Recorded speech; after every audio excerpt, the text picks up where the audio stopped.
Hey, good evening, everybody.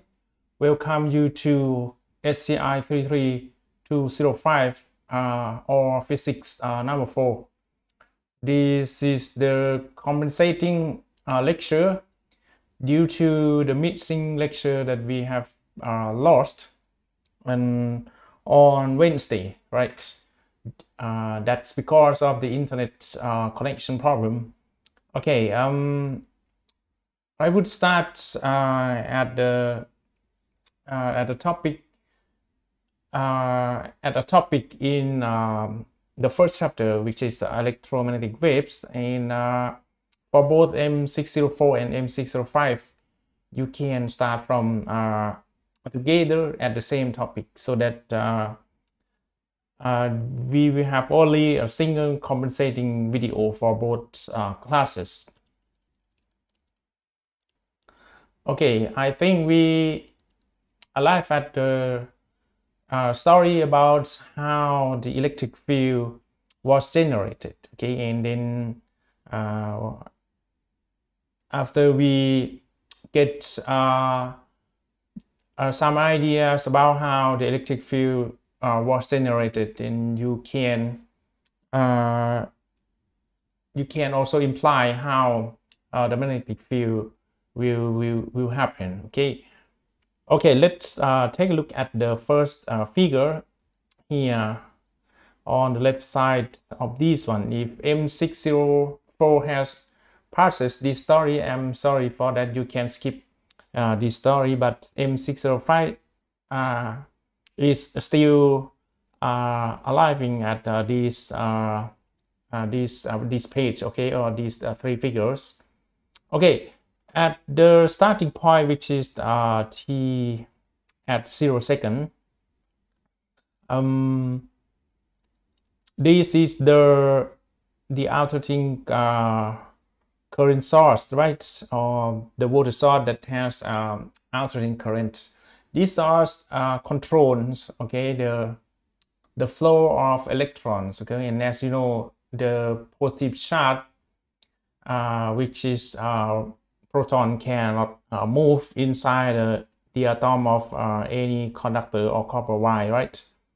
The particle that flows in this copper wire is only electron, and this voltage source control, okay, control or force the electrons from this side, okay, to move along this conductor to another side, okay, and this is the ending rods, okay. This is the this is another side, okay. In electrons, a lot of a large number of electrons here, okay, and because the electrons are missing at this side, so the dominant charge will be positive, right? Will be the positive charge. And here, because it is full of electrons, and the dominant charge will be negative charge, okay. And as you know, the electric field will happen according to this principle, the principle that we have seen on the first figure here, okay. The electric field happens and it starts from the positive charge to the negative charge, right? This is the typical behavior of electric field that you may have seen earlier in the past 2 years in your high school. Okay, electric field will start to happen, and it reaches the maximum amount, because assume that at the starting time it is the strongest situation. It is the situation that most electrons have moved to this side, okay. And when there is a difference between when there is a maximum difference between positive charge and negative charge, so the electric field is strong at this situation. Okay, and then after the time has passes by, so the voltage source, okay, try to change their polarities, so it starts to let electron move to another side. So the amount of electrons here at this side reduces and electrons move to this side, so the positive charge behavior at this side is going to also reduce, okay, or decrease. So and as you can see here, when there is no much difference between positive charge and negative charge, the curve of the electric field starts to decrease, okay, when the time passes by, like this. Okay, in at the time of period by 4, okay, there is no difference between both sides. Okay, the charge at both sides is the same. Okay, it becomes neutral. Okay, there is no dominating charge, okay, whether it's positive or negative. Okay, both lots are neutral, okay, or without any dominant charge, and that's why when we have no difference in charge, okay, or we can say there is no potential difference, so there will be no electric field, and that's why the curve of the electric field reaches 0 at this time. Okay, and when the voltage source changes its behavior, okay, it allows more electrons from this side. Okay, at the neutral situation, okay, there is still electron here at this side, and this voltage source try to force a number of electrons from the upper side to move to the lower side. Okay, and as you can see, this is the result. Okay, electron moves to the lower side, right? And when electron has been away from this side, okay, the dominating charge will be positive. Okay, will be positive charge. It will be full of positive charges, because as you know, proton cannot move because it's in the nucleus of any atom. So the dominating charge here will be positive. Okay, and because at this side electrons are moving to this side, so it's full of electrons here, and now the dominating charge will be negative. Okay, and according to the classical theory of electric field, the electric field starts from the positive charge, right, to the negative charge, and this is the vector of electric field that you can see. This is the case when the time is at period by 2, okay, and it reaches the maximum amount of electric field pointing in this way, okay, in the downward direction.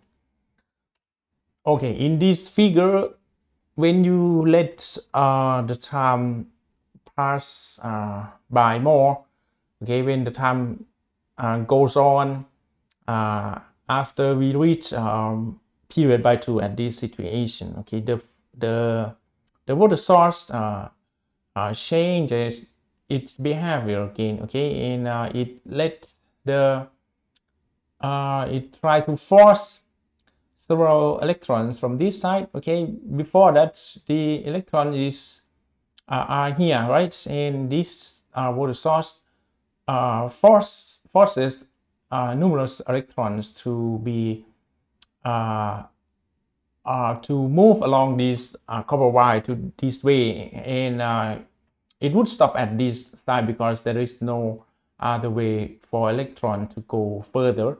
So electron will be full of will be here, okay, and this side is full of electrons again, and we reach the same situation when the electric field is maximal here, okay, as same as before at the starting time t at 0 second, and everything will move like this, okay, we'll repeat like this, and this is the time we call when the sinusoid returns to its original position again. The time here from this point to the second point is called 1 period, okay, t is equal to period, and that's the sinusoidal waveform of the electric field in figure D.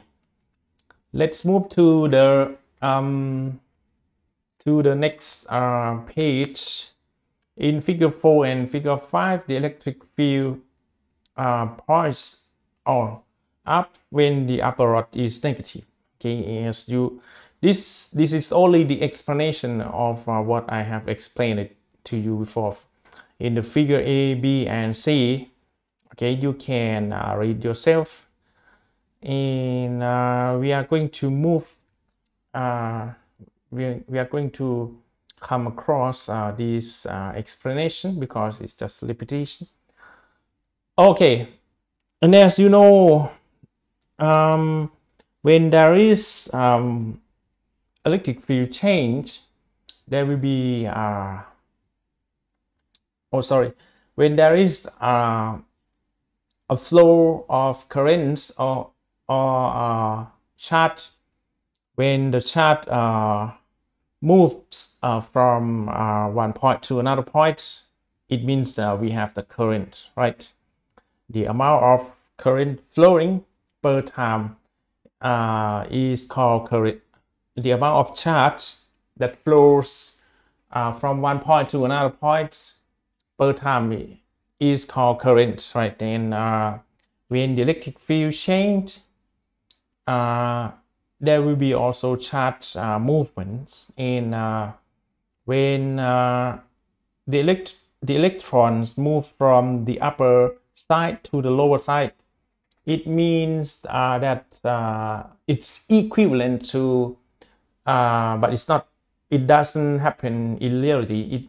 It's equivalent to the assumption that the positive charge move from the lower side to the upper side. So it means it's equivalent to the current flowing upward like this. So there is a vector, there is an arrow that indicates the movement of the current in this direction.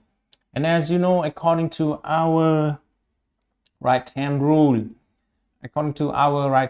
we just use the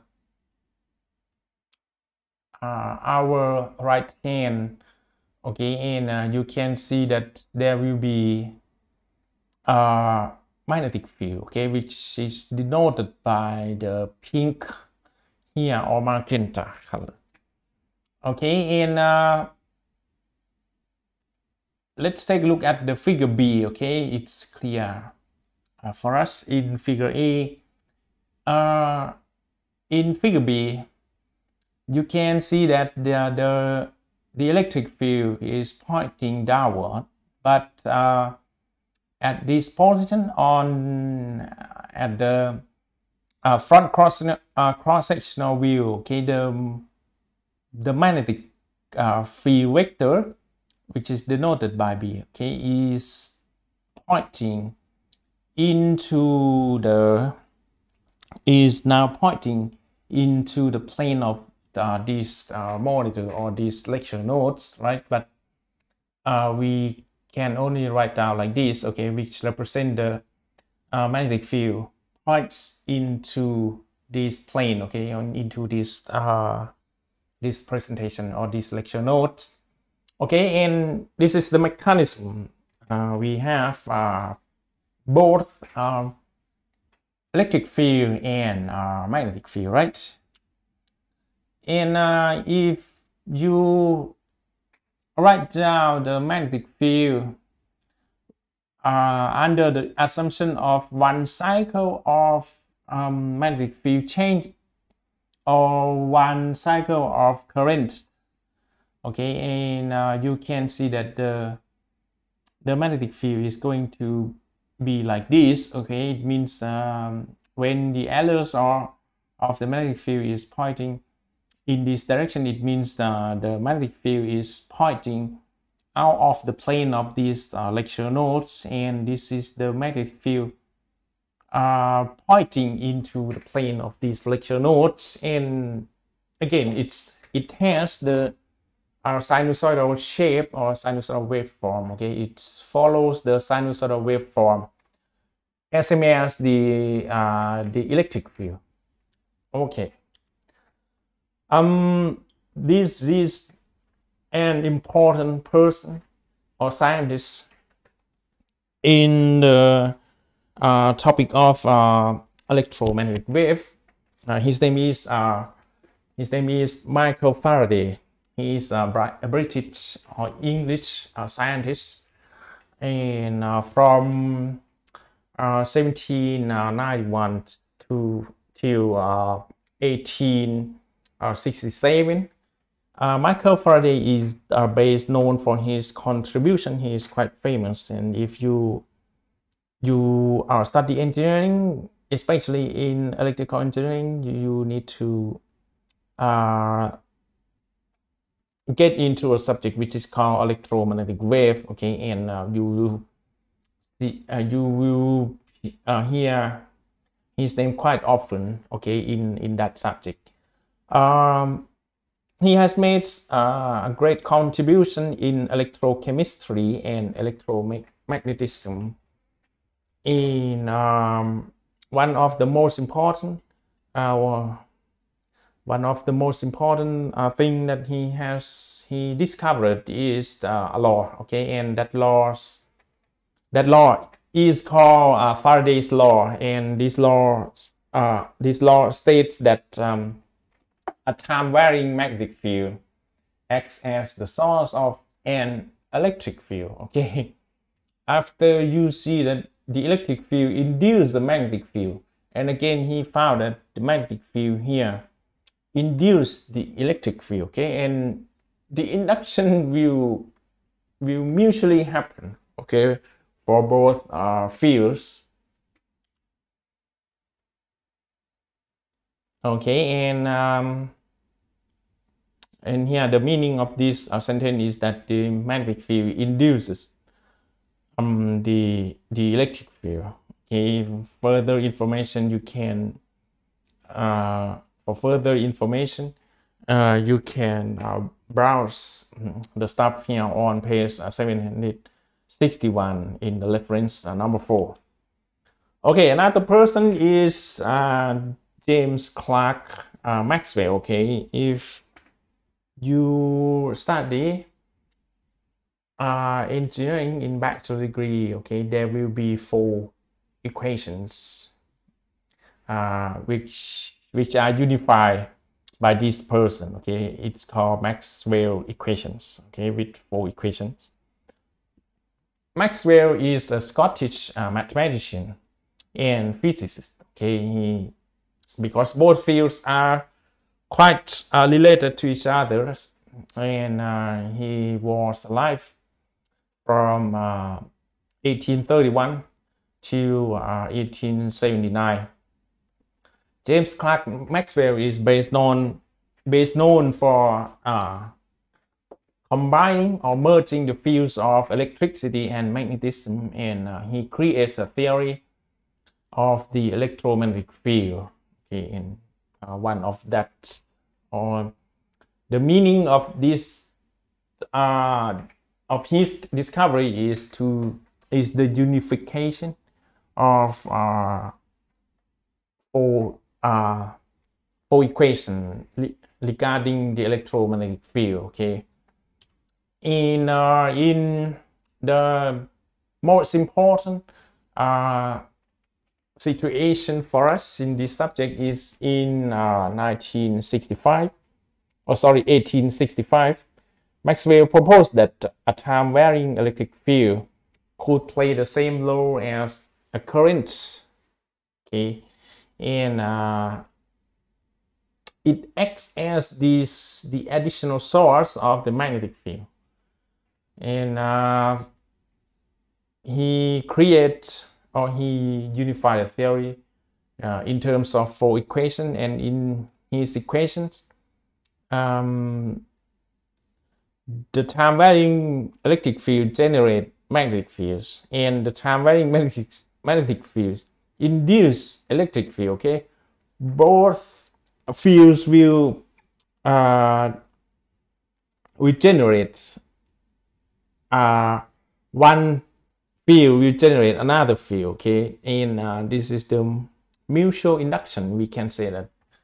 And the electromagnetic waves are transverse wave. What is the meaning? There are 2 types of wave. Okay, one of those is the transverse wave. This is the classification by using the propagation behavior of the wave. Okay, you can see earlier that the waves can be classified into mechanical wave, and electromagnetic wave, and matter wave, right?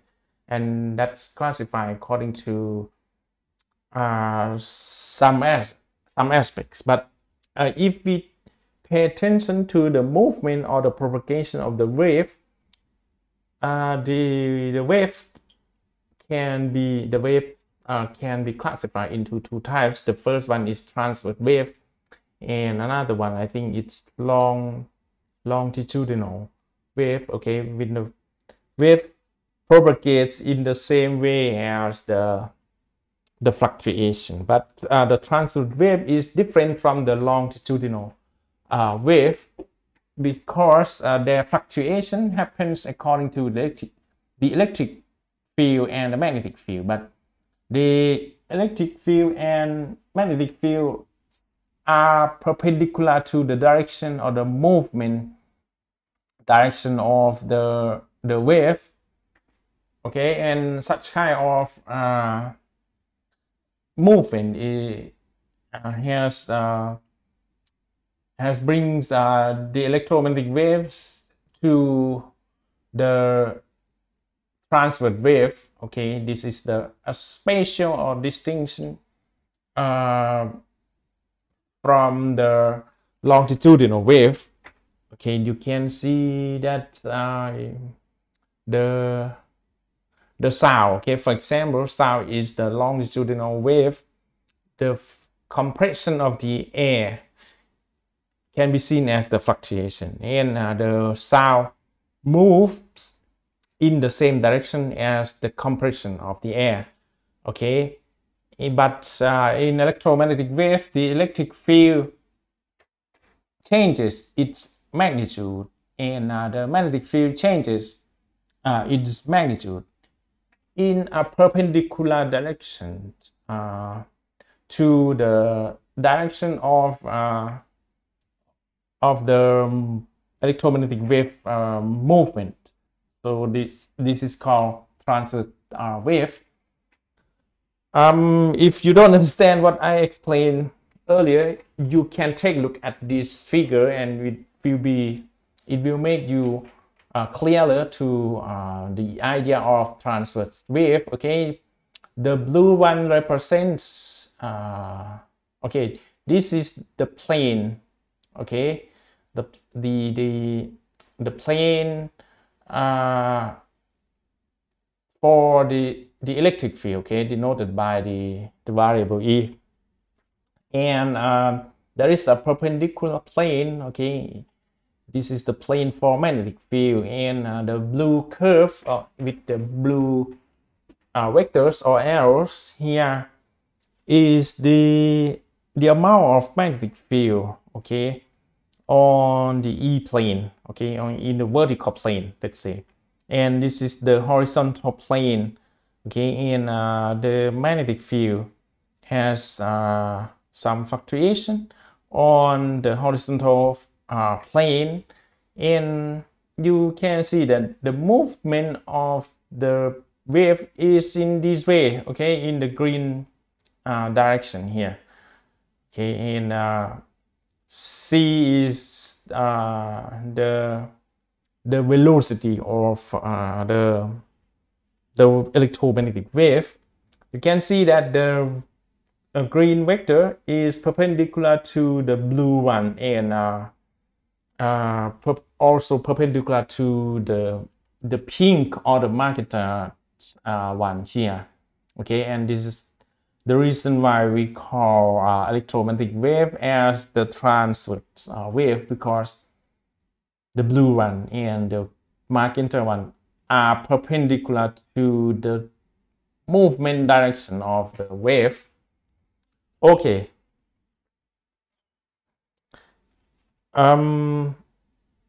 The right-hand rule, by turning from vector E to B, okay, you just turn, okay, you can turn your 4 fingers from the vector E, okay, which is the electric field, okay, to the magnetic field, okay, and your thumb direction is going to point at this direction, okay, the point at this direction, which is the green arrow here, and the resulting your thumb direction, the resulting direction is the propagation direction of the electromagnetic wave. Okay, that's the way how could we determine the movement direction of the electromagnetic wave by using the right-hand rule.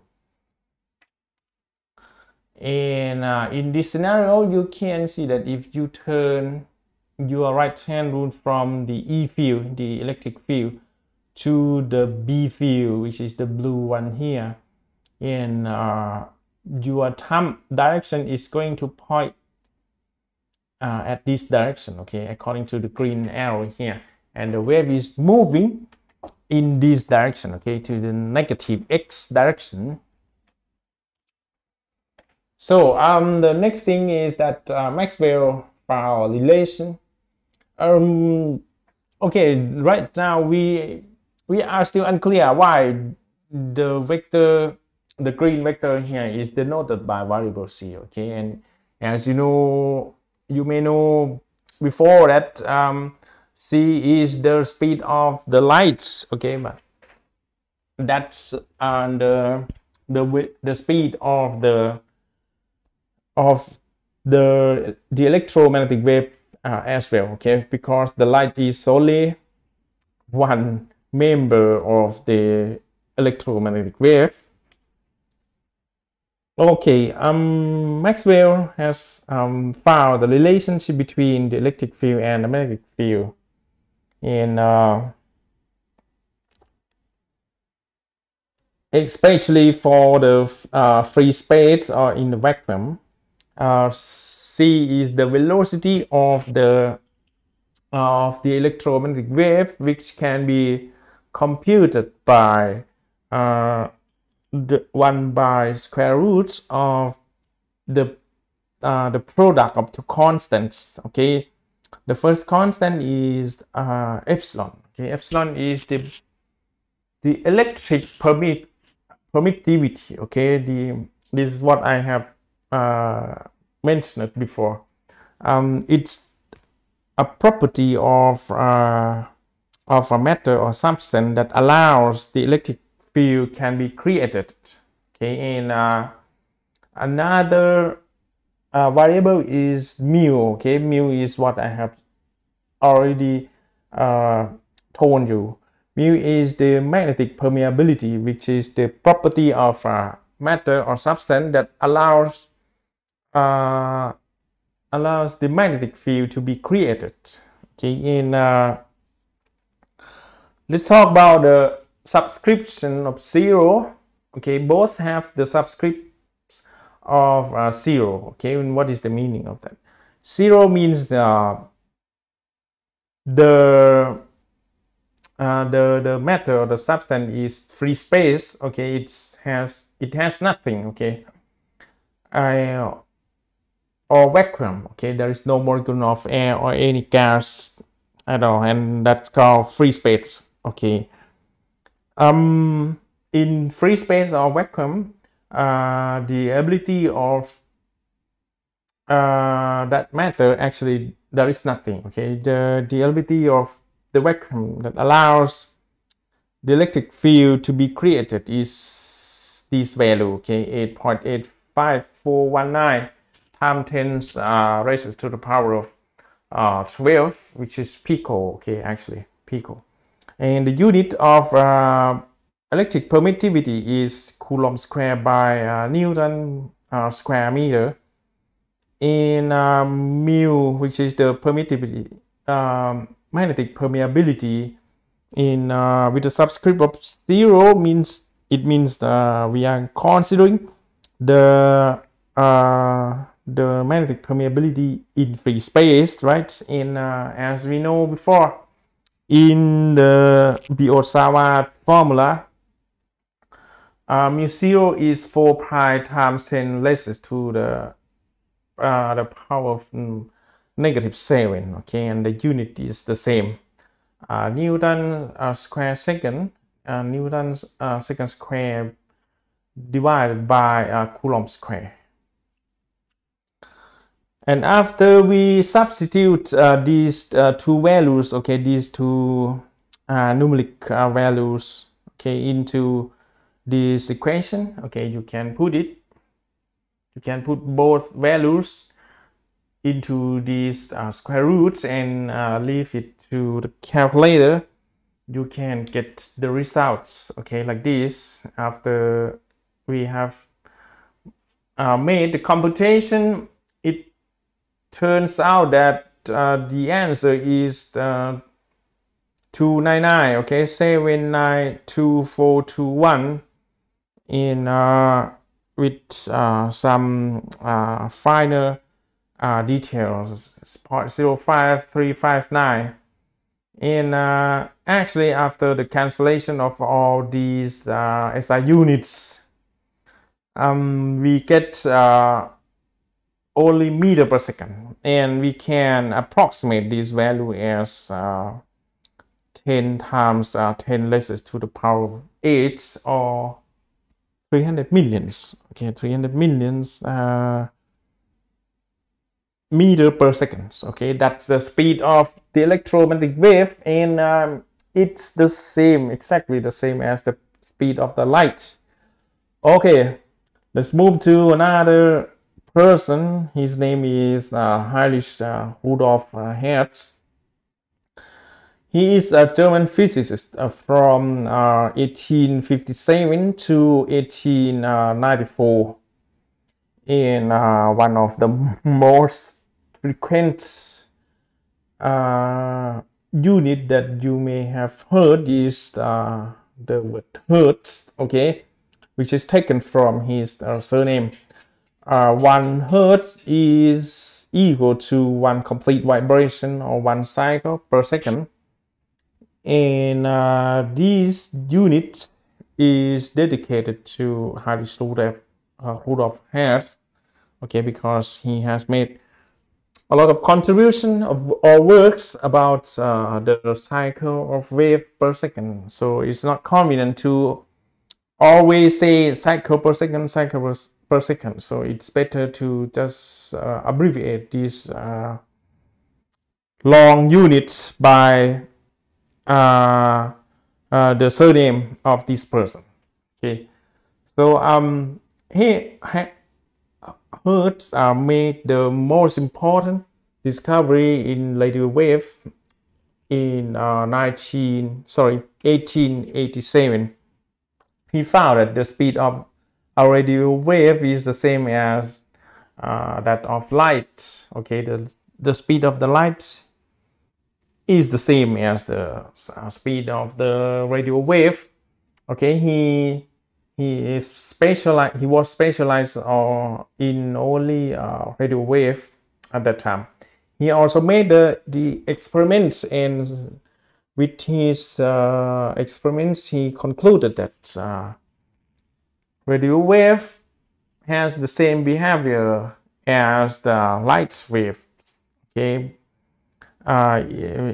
they have reflection, and diffraction. Okay, the same properties as the light.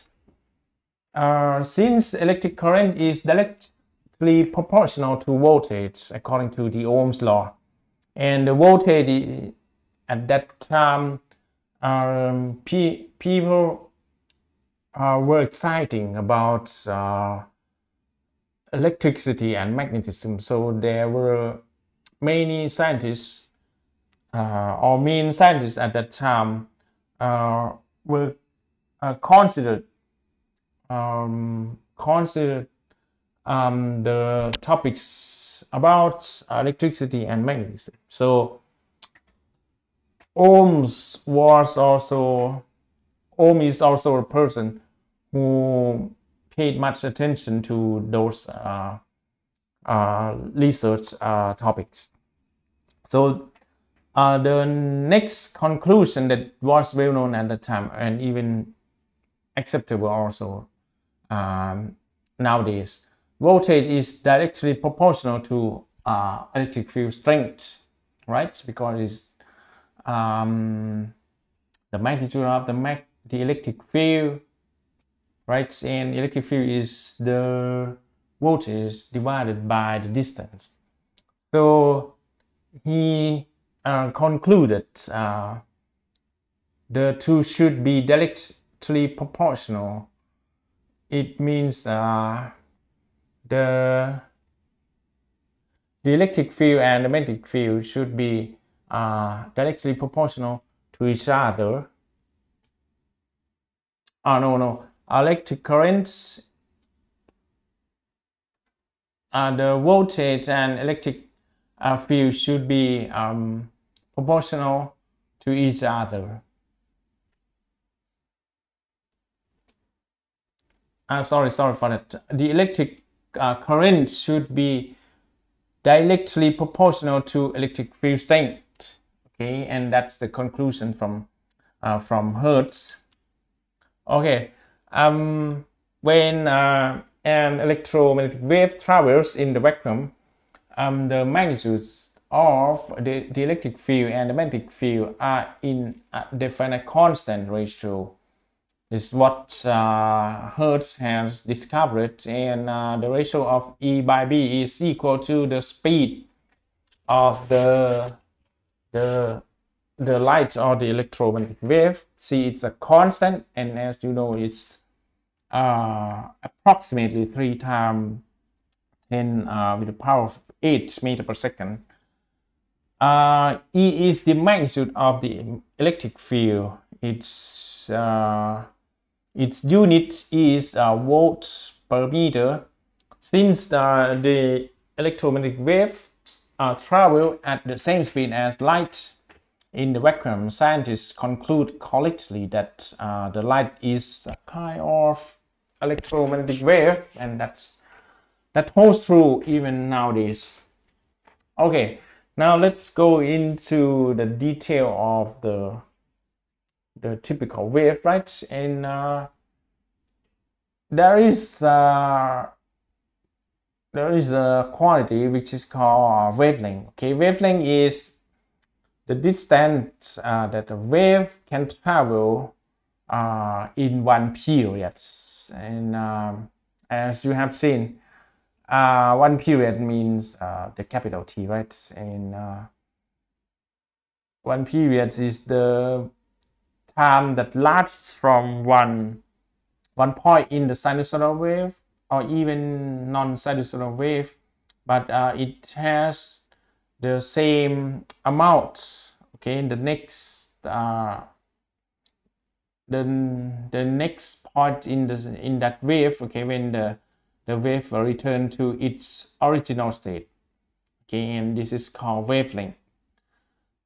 You can measure from the top of the wave, or even the middle of the wave, or even the bottom of the wave. Okay, in these three measurements, you will get the same value of the wavelength. Okay, this is the explanation. Wavelength is measured between any two adjacent points along the medium that have the same height and the same slope. Usually, wavelength is represented by the Greek letter, which is lambda. Okay, lambda is a letter in Greek.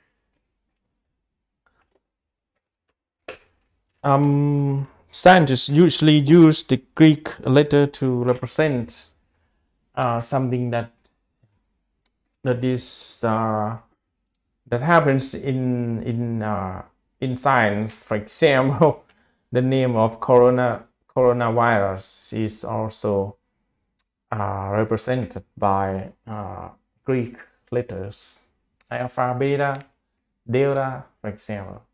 Okay, for us, the wavelength is represented by the Greek letter lambda, and the unit for the wavelength can be centimeter, meter, and something more like nanometer, for example, the wavelength for the light. Okay, there is a relationship. This relationship is, I think, is well known for you in the past 2 years. That's a typical formula for the wave that you may have seen in mechanical wave. Okay, it is the relationship between the velocity of the wave and the frequency of that wave and the wavelength. Okay, it means in Maximum 4 or Maximum 5, you may have seen the formula V equal to F lambda, right? But in this chapter, we are talking about the electromagnetic wave, and the velocity of the electromagnetic wave is actually equal to c, okay, which is approximately 3 times 10 the power of 8, right? And we replace the variable v by c in this chapter, and we get the formula c equals f lambda. F is the frequency of the traveling wave, usually measured in cycle per second or shortly hertz, right? And lambda is what we have just talked about. Lambda is the wavelength, okay, of that wave. That it means the length of the wave that travels for one period, usually in meter.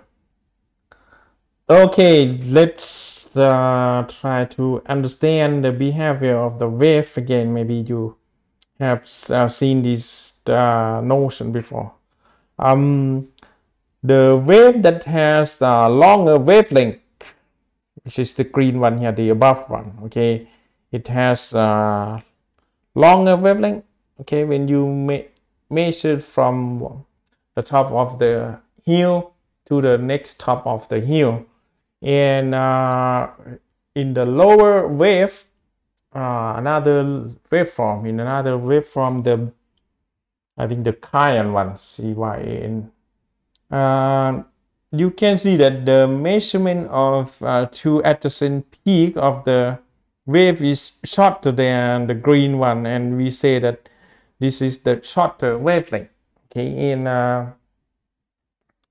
when we have shorter wavelength, it means with the same amount of time, okay, this wave has the lower one has more fluctuation, and we will say this wave has more frequency than the above one. Okay, when you have shorter wavelength, it means we have higher frequency than the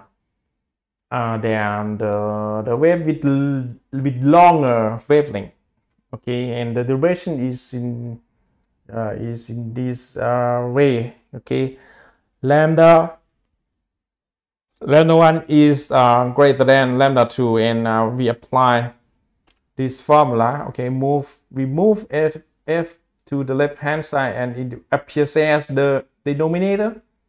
So we get this relation, right? Lambda 1 is equal to c by f1. Okay, we don't have c1 and c2 because both waves are electromagnetic waves, so they have the same speed. Okay, we compare the same kind of waves. Okay, electromagnetic wave and electromagnetic wave. We don't compare the electromagnetic wave to the water wave or mechanical wave. Okay, it's not the case for us.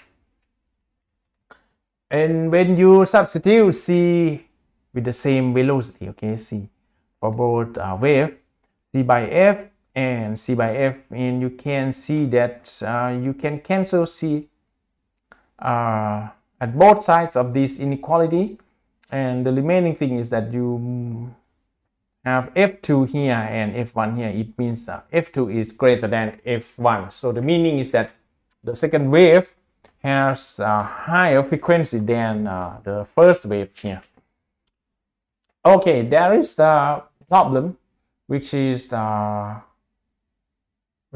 example for us, the first example for us in this subject. Let's consider the several components of the circle, of a circle. You know the circle, right? And let's take a look at the figure 16. Here is the circle, right? And radius is the distance between the center of the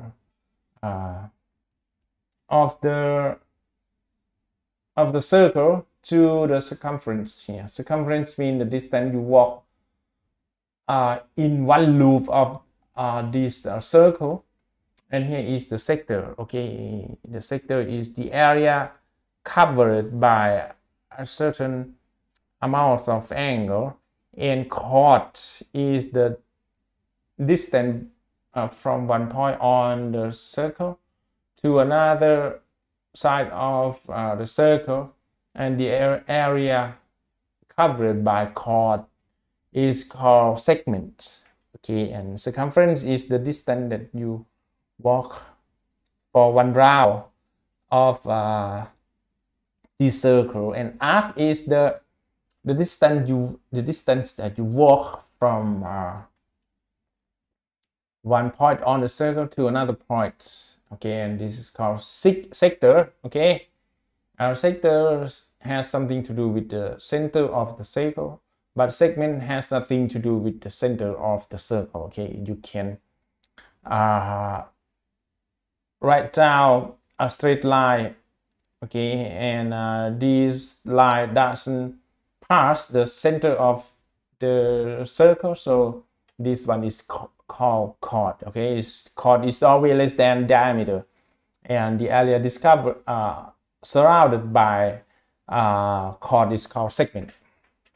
But what is the reason why we need to know several components of the circle? Because this example is going to ask us about the circumference. Okay, given the equatorial circumference of the Earth, 4.01 times 10 to the power of 7 meter, and 1 foot be 0.3048 meter. Okay, 1 foot is less than 1 in the unit of meter.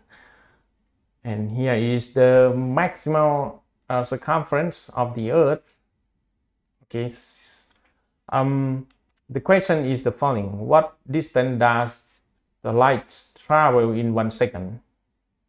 And express it in units of the circumference of the Earth. Okay, and the second question states that how much time is required for the light to travel 1 foot. Okay, so these two problems are actually not difficult. we just use the typical formula in Newtonian movement or motion, right? V is S by T, right? But V for electromagnetic wave is C, so C is D by T, and we move T to the right hand side, we get the distance, okay? Because this question asks us about the distance that a light can travel in 1 second. So C is the speed of the light, right? It's approximately 3 times 10 with the power of 8. Or if you want to substitute the exact value without neglecting amount, you can use this one, okay? But it's quite long. And the time that the light is going to travel is 1 second. So we substitute T by 1 second here, and we make the computation, which is quite simple. 1 times this number is going to be this number again. But the question of this example asks us to express the answer in the units of Earth's circumference or equatorial circumference of the Earth. So we need to divide this amount by the equatorial circumference of the Earth, which is this number, 4.01 times 10 to the power of 7 meter per equatorial circumference, right? And meter we cancel each other, and this one is going to appear as at the numerator position. After the division of these two after the calculation of these two numbers, we get this amount, okay? And the unit is now equatorial circumference of the Earth, as this question has asked us, okay? Let's move to the second question. How much time is required for the light to travel in 1 foot? Again, we use the typical formula of Newtonian motion. V is S by T, right? But V in this chapter is the speed of light, okay, which is approximately 3 times 10 to the power of 8. And we move C to the denominator, and we move T to the left hand side, okay? They just change their position, okay? And we substitute the distance, which is 1 foot, but we cannot replace or substitute number 1 at this position easily, because we have to make everything in SI units. And as the question has provided us, 1 foot is 1.3048 meter. So we will substitute 1 foot by this number, okay? 0.3048 meter, and C is the speed of light.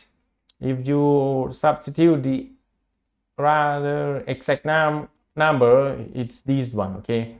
Or simply substitute, you can simply substitute 3 times 10 with the power of 8, it's no problem. And the remaining quantity is 1.017 times 10 with the power of -8, okay, second. So this is nanosecond, actually nanosecond, approximately 1 nanosecond, okay, for the light to travel in 1 foot.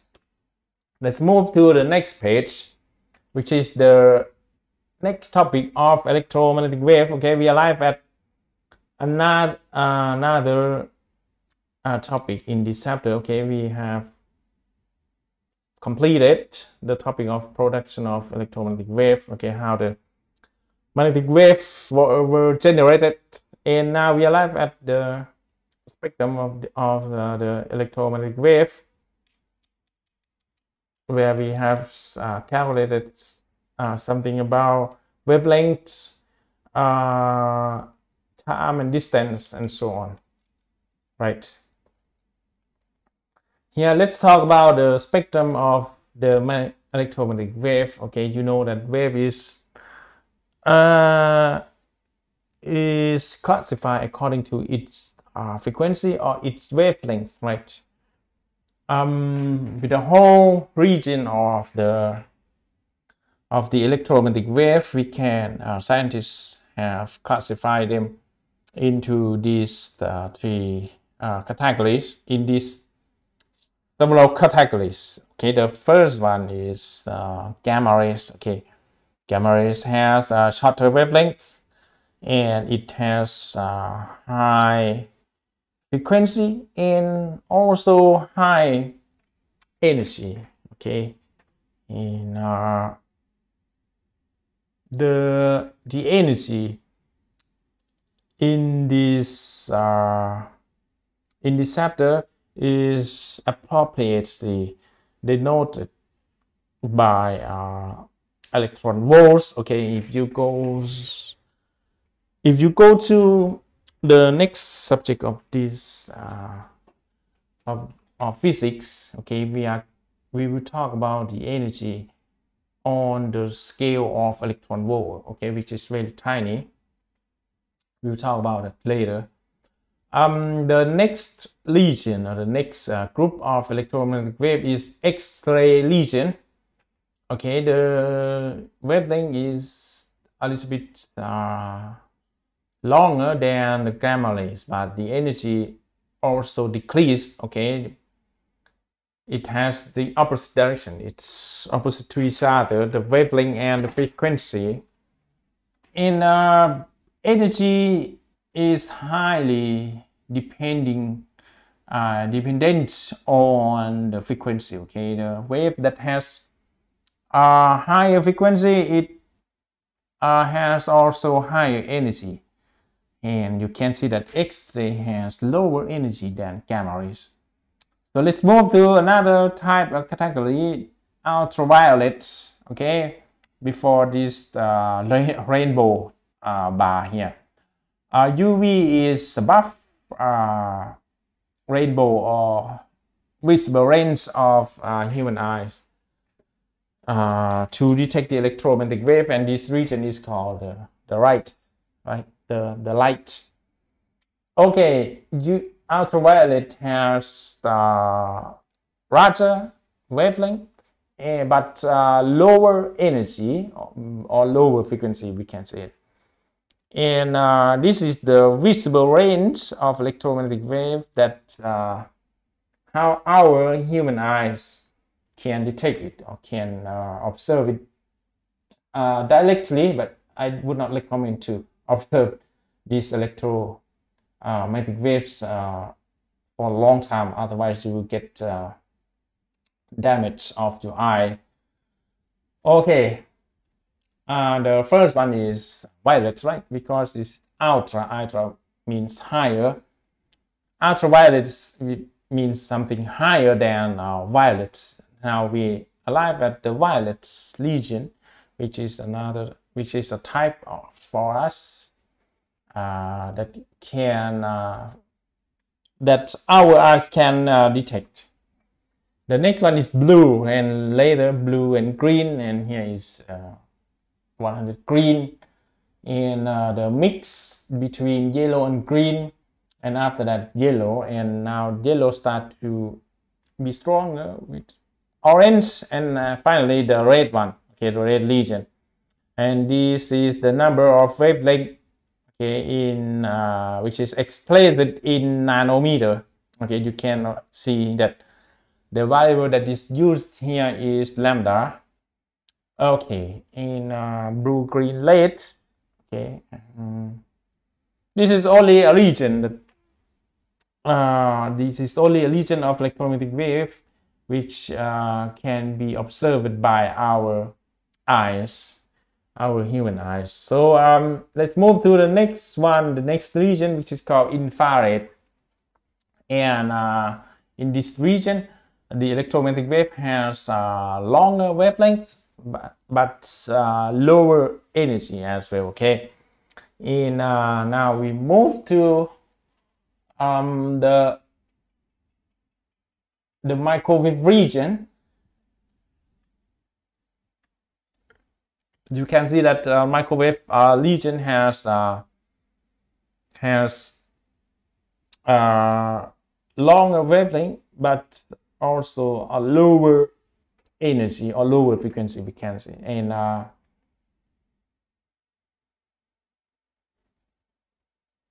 here the radio wave, okay, radio wave has the largest wavelength, and the energy is also minimal, okay, and the frequency is also minimal for this region. Let's move to the next thing. Let's talk a little bit about the details of several regions in electromagnetic. Okay, we would say a spectrum of electromagnetic wave because we classify them, the electromagnetic waves, into several categories according to the frequency or the wavelength. Okay, the first one, radio wave. Okay, we start from the right hand side to the left hand. Okay, two cameras. The first type is radio wave. The wavelength of radio wave is from 1 millimeter to 100 kilometer, which is quite large. Okay, 100 kilometer is the distance from one or two province to another province. Okay, distance from one province to one or two provinces further. And the result, the radio wave emerges from the result where the charge accelerates through conductor wires. And radio wave is used in radio or audio communications, for example, radio broadcast, television broadcast system. It's also used in limo controls. Okay, some limo control use electromagnetic wave in this region. Radio wave is also used as a magnetic resonance imaging technology and other applications. Okay, and because it's widely used nowadays, human needs to control, okay, the band use of these radio wave. Okay, one of the prominent example can be seen as the magnetic resonance imaging image of the human components in the stomach. Okay, it's called abdomen. Okay, in medicine terminology. Okay, this is the final way to observe the human body than the X-ray. Okay, this is a technique that gives us a finer detail, okay, better image than the X-ray. And MRI, what is that MRI? Magnetic resonance imaging is a type of scan that uses strong magnetic fields and radio waves to create detailed images from inside the body. Okay, microwaves. Microwave ranges from 1 millimeter to 30 centimeter, or let's say it's 1 foot. Okay, in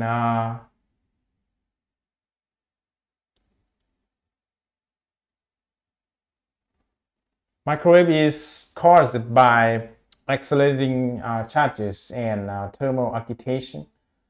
In microwave is also known as short wavelength radio wave.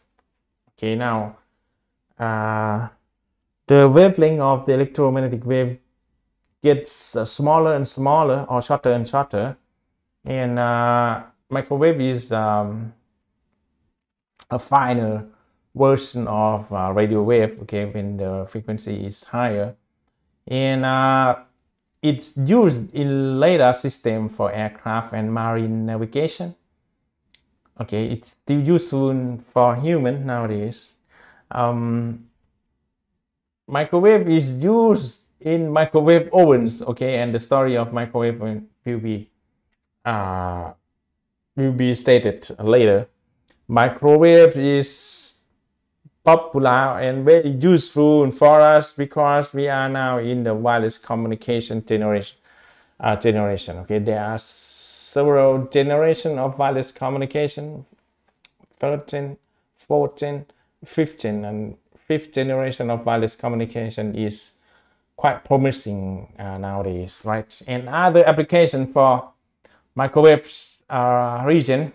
Let's move to the next region, which is called infrared light. Okay, the wavelength is now shorter than the microwave. You cannot see that 1 millimeter, but here something shorter than 1 millimeter, even in micro scale. Okay, micrometer. And this region of electromagnetic wave is known incorrectly as heat wave, because the infrared energy can make our skin hot. Okay, it generates the energy for the atoms at our skin, or even other objects, okay, which has nothing to do with humans. Infrared light or IR is used. IR light is used in physical therapy, in thermal imaging, and infrared photography. And it's used also in heating application. Any duty that needs to make something hot, so IR light is used. And infrared light is used in the study of atom vibration as well. And there are many more applications for infrared light. So let's move to the 4th type of the electromagnetic wave. The last feature of infrared light. Infrared light is that it can be absorbed by atmosphere and causes greenhouse effect, which is terrible for humans right now on Earth. Okay, let's move to the next region, which is easily observed by human eyes. Visible light. The light has the wavelength from 0.4 micrometer to approximately 0.7 micrometer. And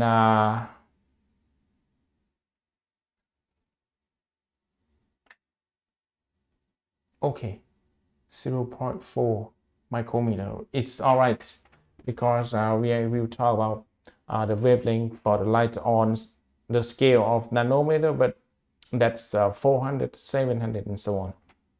The most familiar form of electromagnetic wave is visible light. Okay, and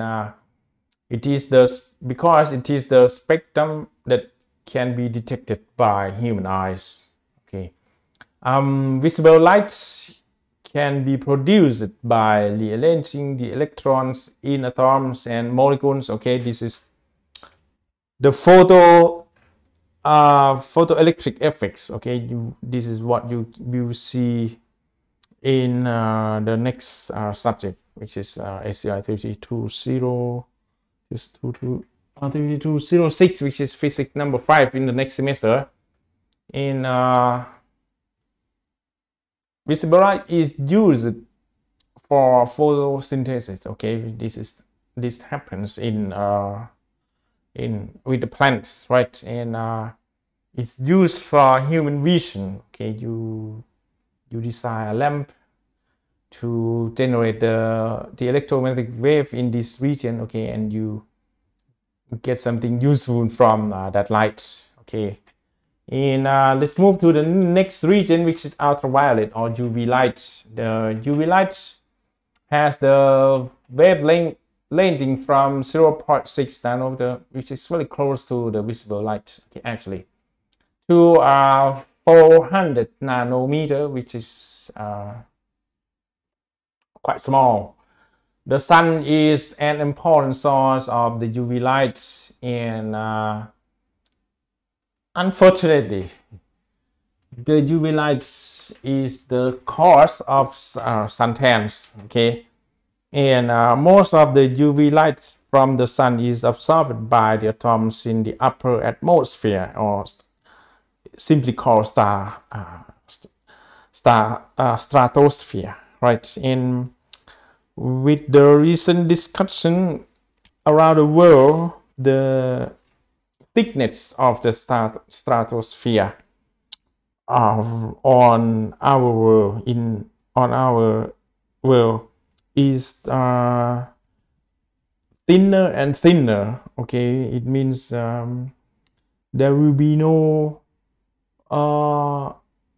less absorption of the UV light from the sun, so it becomes more dangerous to human. UV light in the stratosphere can cause the ozone, because the ozone is produced from the reaction process of the oxygen with UV radiation from the sun. Okay, and ozone is quite important to human. Okay, UV light is used in sterilization. Okay, it's a process for humans to clean or to make some bacteria or virus or fungus to be died. Okay, and for example, in milk industry, we use UV light to sterilize the milk. Okay, the product from the cow.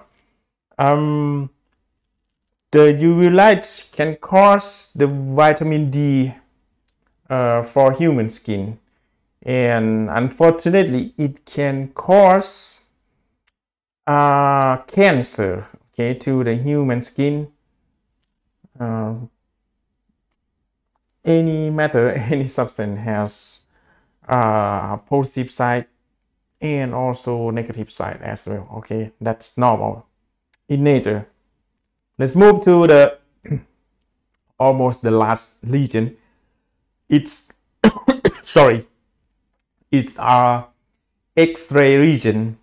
X-ray has the wavelength from very tiny, 10 raised to the power minus 13 meter.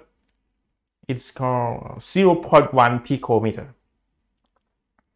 Yes, 0.1 picometer. To 10 raised to the power minus 8, or 10 nanometer, right? 10 nanometer. And X-ray is the common source. The most common source of X-ray is the acceleration of high-energy electrons bombarding a metal target. Okay, this is an experiment actually whereby human was trying to understand the structure of atom. Okay, and unfortunately, they found that when we let a high energy electron, okay, with high velocity move through the metal target, we get the X-ray out of that process. Okay, and the next feature is that X-ray easily penetrate and damage or destroy living tissue and organism. That's the drawback. Okay, and X-ray is used as a diagnostic tool in medicine, and it can also be used as a treatment for certain form of cancer. Okay, this is the positive side of the X-ray. Okay, that's how clever the human are. Okay, in the last region of electromagnetic wave, it's gamma rays. Okay, gamma rays have the wavelength ranging from very tiny 10 raised to the power minus 14 meter. It's simply called 10 femtometer to 10 raised to the power negative 10, which is called 0.1 nanometer. Gamma rays are emitted by radioactive nuclei. Okay, nuclei is the plural form of nucleus of any atom. And gamma rays highly penetrates and can cause severe damage to the living tissue. Okay, and gamma ray works if the human works near such radiation area. The human should be protected by garments contain heavily absorbing material such as layer of leads. Okay, you have to wear a special cloth which is made of leads, okay, in order to be able to prevent the gamma rays. Okay, gamma ray is very dangerous to human skin. Okay, it can penetrate for several centimeters into our human body. Gamma rays are used for nuclear medicine, okay, in security, medical diagnosis, as same as the X-ray. It can be also used as cancer therapy. Okay, it's the positive side. This is how human can apply anything that they have discovered. And unfortunately, gamma rays lead to cancer. Okay, we have to avoid gamma rays. It's not good for us to be close to the gamma ray source. Okay, and as you can see, when the wavelength reduces, the energy of the emitted electromagnetic wave increases. And here is another diagram of the regions of electromagnetic wave. Okay, when we classify the electromagnetic wave according to the equation of C equal lambda F, we can classify several electromagnetic waves into different regions. Okay, there are many ways to classify electromagnetic wave. Okay, for example, you can roughly divide them into two regions. The first region is called non-ionizing, and another region is called ionizing region. Okay, this is extremely harmful region because the electromagnetic waves can cause ions. So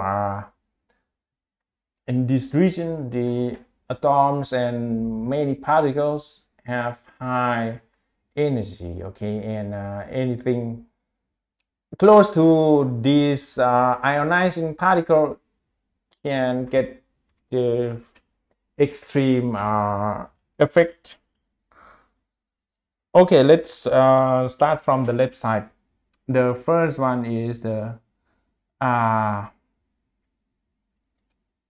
low energy region. Okay, when the electromagnetic wave has large wavelength, okay, extremely low frequency and very low frequency, okay, and here we use the very low frequency to the very low frequency electromagnetic wave happens from the transmission of the electricity like this, and with the shorter wavelength, it's called low frequency region. We used the electromagnetic wave as the medium to carry the information, and this is This is the television board.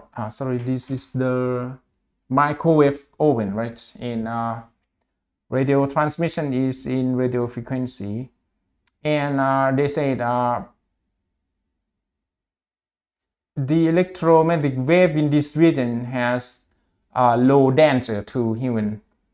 And here this is there will be very low danger for human here.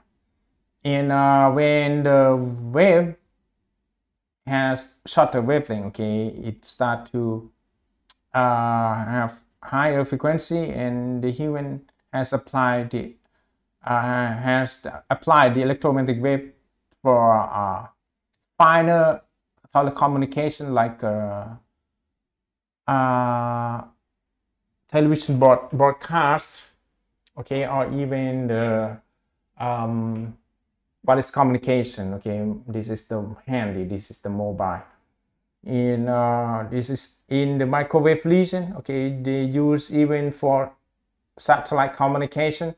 And here is the, I think this is the microwave even, but what is this one? This is radio application or what? Okay, and here you can see the region of the frequency. Okay, 50 hertz, 1 megahertz, 1 million hertz, and 500 million hertz, and so on. And nowadays we are talking about the wireless communication on the scale of gigahertz, which is one on the scale of thousand of million hertz. Okay, now we have the wireless, the electromagnetic wave in the infrared region. Okay, it has more energy. We use infrared to make the make something hotter. And infrared, after the infrared, we arrive at the visible range of the electromagnetic wave, which is the light here. And if you go further, we arrive at the ultraviolet region. We need to wear the eyeglasses.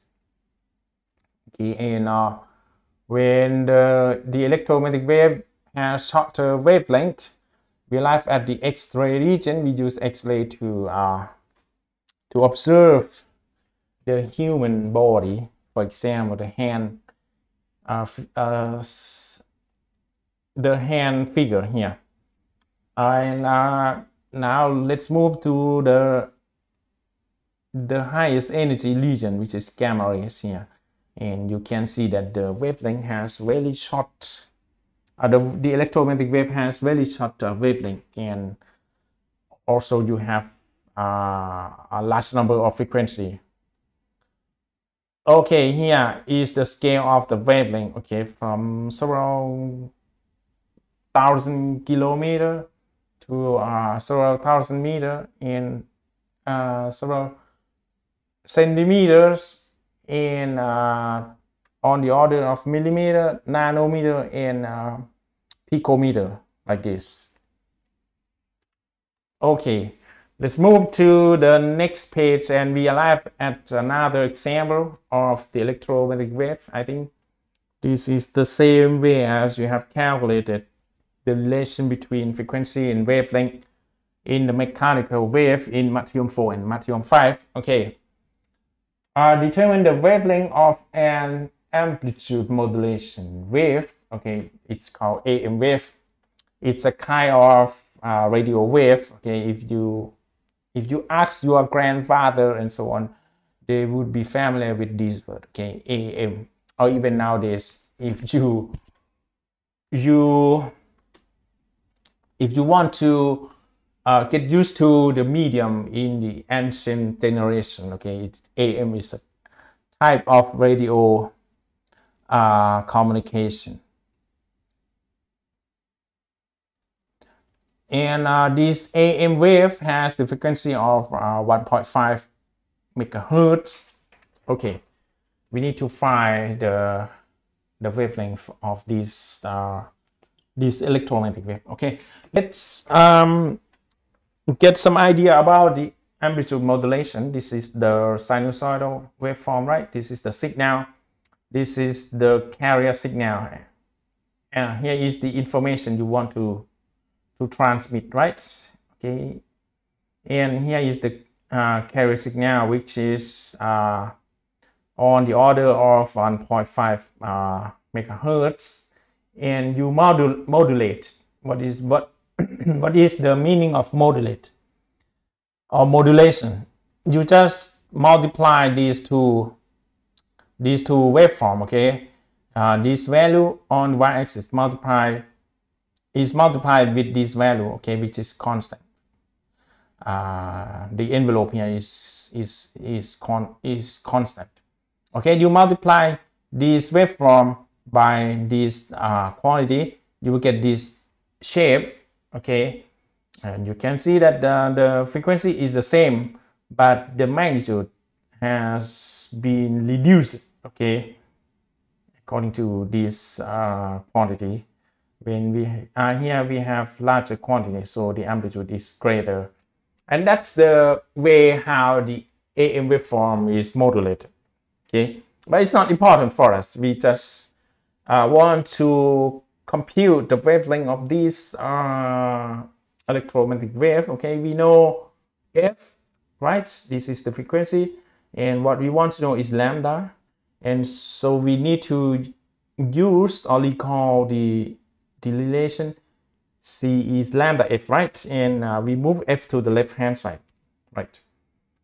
From the relation C is lambda F, and we move F to the right hand side, and we get lambda is C divided by F, which is the frequency, okay. C is the speed of the light, approximately 3 times 10 with the power of 8, right? And divided by the frequency of the electromagnetic wave by amplitude modulation, which is 1.5 megahertz. Please be careful that megahertz is actually 1 million, right? So it's 10 raised to the power of 6. Okay, we leave it at the position of F, and we make the computation. We get the wavelength, which is 187 meter per second. Actually, it's sufficient to write down only meter here. Okay, meter per cycle or meter, it's the same thing. So this is the wavelength of the amplitude modulation wave. Okay, the wavelength means the distance between one period of the wave, the electromagnetic wave. Okay, here is the location of the AM band in the electromagnetic spectrum. AM is over here, okay. The wavelength of the AM signal is on the order of kilometers. Here is called long wave, okay. When the wavelength is shorter, it's called AM region, and here is called radio wave. When the wavelength is shorter, we use it for television application. We use it for frequency modulation. Okay, frequency modulation is another kind of modulation. They change the frequency of the carrier waveform. Okay, in the next region is called microwave, and infrared and visible light and ultraviolet and X-ray and so on until the last one, which is gamma rays. Okay, you can see the frequency of the gamma ray is extremely high, 10 raised to the power of 20, blah blah blah. Okay, but the frequency of the long wave is on the order of 1,000 only. Okay, now we arrive at the next topic, and I think it's sufficient for this lecture. We will start the next topic of electromagnetic wave in the next lecture. Okay, then I would let you see the structure of this chapter again. Okay, we finished the wave types. We finished the production of electromagnetic wave. We have completely talked about the spectrum of the electromagnetic wave, and now we arrive at the polarization of the electromagnetic wave, and there we will compute something about diffraction of the lights and so on. Then we need to finish this lecture right now. Thank you very much, and see you next time. Bye bye. สวัสดีครับ